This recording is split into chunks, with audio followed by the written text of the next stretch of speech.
पछिल्लो 24 घण्टामा थपिए 8167 जना कोरोना संक्रमित, थप 186 जनाको मृत्यु। कोरोना जटिल बिमारीको रिफर गर्न प्रदेश अस्पतालको आग्रह। मन्तो ठाकुर र राजेन्द्र महतोलाई कारबाही गर्न यादवको भनाई। महामारी नियन्त्रणको लागि राज्यको सबै स्रोत र साधन जनशक्ति प्रयोग गर्न वासङको आग्रह।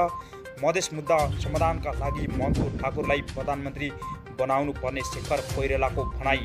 डब्ल्युएचओलाई नेपालमा खोप पठाउन युएनकी नेपाल स्थित आवासीय सङ्घको अनुरोध। स्वास्थ्य सामग्री जुटाउन पहल गर्न विदेशी स्थित सबै नियोगमा परराष्ट्रको पत्रचार। अक्सिजन सिलिन्डर लिन नेपाल एयरलाइन्स ओमान पुग्यो। रूपन्देवीका अक्सिजन प्लान्टमा सेना परिचालन। आज कोरोना संक्रमणबाट गण्डकी प्रदेशका 14 र विराटनगरका 8 जनाको मृत्यु। यी दुवै जिल्लामा भोलिदेखि कडा लकडाउन। बाँकीमा वैशाख वसन्तमा मात्र 167 जनाको मृत्यु। 10,000 भन्दा बढी मानिस कोरोना संक्रमित। बन्दाबन्दीमा खाद्यान्न, औषधि र अक्सिजनमा कालो बजारी गर्ने व्यवसायलाई 6 महिना जेल र 50,000 जरिमाना। आजदेखि अस्ट्रेलिया र भारत उडान सुरु। केही समय पहिलादेखि रोकिएका एससी र कक्षा 12 का परीक्षा केही दिनमै सुचारू हुने शिक्षा मन्त्रालयको भनाई। कोरोना नियन्त्रणमा रोकथामका लागि भोलिदेखि 71 जिल्लामा थप लकडाउन। दशैंसम्म लकडाउन लम्बाउने र सङ्कटकाल लगाउने सरकारको घोषणा। इजरायलमा विरुद्ध मुस्लिम देशहरूले एकजुट भई आक्रमण गर्ने। चीनमा आँधीबेहरी चल्दा 7 जनाको मृत्यु, 200 जना घाइते। नेपालको छिमेकी देश भारतमा एकै दिनमा 4 लाख भन्दा बढी मानिस संक्रमित, 3500 जनाको मृत्यु। चिन्ताजनक अवस्था। भारतमा रहेका सबै नेपालीलाई सुरक्षित बस्न नेपाल दूतावासको अपिल। दर्शकबिन अब पुरा समाचार।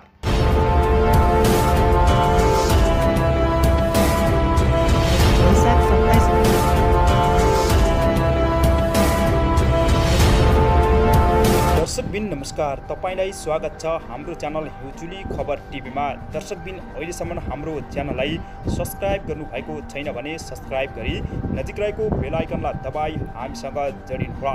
24 घण्टा नयाँ ताजा र फरक खालका समाचार हेर्न पनि नछुट्नुहोला। दर्शकबिन हाम्रो मेहनतको लागि सानो लाइक र सेयर पनि गर्न नभुल्नुहोला। भोलि जेठ 2 गते भोलि दिनभरका महत्त्वपूर्ण खबरका साथ उपस्थित भएका छौँ। भिडियो अन्तिमसम्म हेरेर तपाईँको मनमा लागेको प्रतिक्रिया कमेन्ट बक्समा दिन नभुल्नुहोला। भिडियोलाई सक्दो सेयर गरिदिनुहोला। कोरोनाबाट सुरु गरौँ। दर्शकबिन पछिल्लो केही दिन यता नेपालमा भुसको आगोसरी फैलिएको छ भने कोरोना भाइरस संक्रमित र मृत्युदरको सङ्ख्या वात्तै बढेको छ भने नेपालमा खतराको घन्टी पनि बजिरहेको छ। पछिल्लो 24 घण्टामा मात्र 8186 जनामा कोरोना संक्रमित देखा परेको छ भने देशभर मृत्यु हुनेको सङ्ख्या 186 पुगेको छ।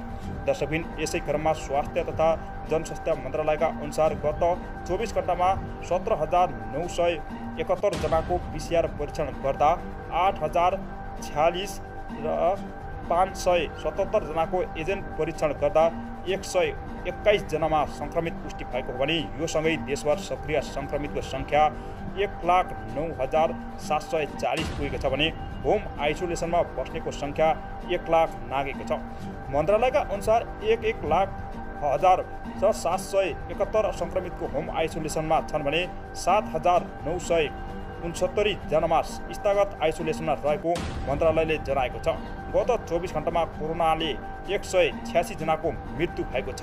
दर्शकबिन यो सँगै मृतकको सङ्ख्या 4,856 पुगेको छ भने 1,300 जना आइसोलेसनमा पनि रहेको बताए। यसैगरी देशभर कोरोना संक्रमित र मृत्यु दरको सङ्ख्या वात्तै बढे लगतै प्रदेश अस्पताल सुर्खेतले कोरोनाका जटिल खालका बिमारीलाई मात्र अस्पताल पठाउन अनुरोध गरेको छ भने प्रदेश अस्पताल सुर्खेतले शनिबार एक विज्ञप्ति जारी गर्दै कोरोना जटिल प्रकारका बिमारी भए मात्र अस्पताल रिफर गर्न पनि आग्रह गरेको छ। उक्त विज्ञप्तिमा लेखिएको छ, यस अस्पतालमा सङ्कटको घडीमा स्वास्थ्य संस्थाहरू र त्यहाँ कार्यरत सबै तहका स्वास्थ्यकर्मीहरू अत्यन्तै जिम्मेवार र संवेदनशील भई अझ मेहनतका साथ काम गर्नुपर्ने अवस्था रहेको साथै अस्पतालमा रहेका सीमित र स्रोत साधनबाट अधिकतम तवरले स्वास्थ्य उपचारको काम भइरहेको वास्तविकतालाई मध्यनजर गरी स्थायी संस्था अस्पतालबाट सम्भव हुनेसम्मको उपचार र त्यही गर्न सम्भव नहुने अस्पताललाई यस अस्पतालमा रिफर गर्न पनि अनुरोध गरिरहेको छ। अर्कोतर्फ नेपाल पत्रकार महासङ्घले कोरोना महामारीका कारण भइरहेको मानवीय क्षतिलाई रोक्न राज्यको सबै स्रोत र साधन जनशक्ति प्रयोग गर्न पनि आग्रह गरिरहेको छ। महासङ्घले सरकारका तर्फबाट गर्नुपर्ने पूर्व तयारी तथा सक्रियताको सकारात्मक सङ्केत नदिएको जनाएको छ भने राज्यको फितलो तरिकाले गर्दा अस्पतालमा बेड, अक्सिजन र औषधिको समेत पाउन नसकेको यस अवस्थामा आम नागरिकले बेहोर्नु परेको पीडाप्रति महासङ्घको चिन्ता जाहेर रहेको पनि बताइरहेको। केही दिन यता नेपाली राजनीतिमा आएको समस्या र विकृतिकै कारण काङ्ग्रेस नेता डाक्टर शेखर कोइरालाले लोकतन्त्र संविधानको रक्षा र मधेसको मुद्दा समाधान गर्नका लागि जनता समाजवादी पार्टीका अध्यक्ष मन्टु ठाकुरलाई प्रधानमन्त्री बनाउनु पर्ने बताएका छन्। कोइराला निवास शनिबार पत्रकार सङ्घको कुराकानीमा उनले सम्झौता विश्वास गुमाइसकेका व्यक्ति पुनः प्रधानमन्त्री भएर सरकार चलाउनु मुलुकका लागि दुर्भाग्य भएको बताए। एकपटक संसदमा विश्वास गुमाइसकेका प्रधानमन्त्री केपी ओलीले पुनः संसदमा विश्वासको मत माग्न जानुहुन्न र उनले भने यो संविधानको कमजोर पक्ष रहेको पनि बताएका छन्। तीव्र कोरोना महामारी फैले लगतै अस्पतालमा अक्सिजनको कमी भएपछि आज 560वटा अक्सिजन सिलिन्डर लिनका लागि नेपाल एयरलाइन्सको वाइड बडी जहाज शनिबार विमान ओमान गएको छ। विमानले सिलिन्डर लिएर शनिबार साँझ 6:30 बजे त्रिभुवन अन्तर्राष्ट्रिय विमानस्थलमा आइपुग्ने बताएको छ।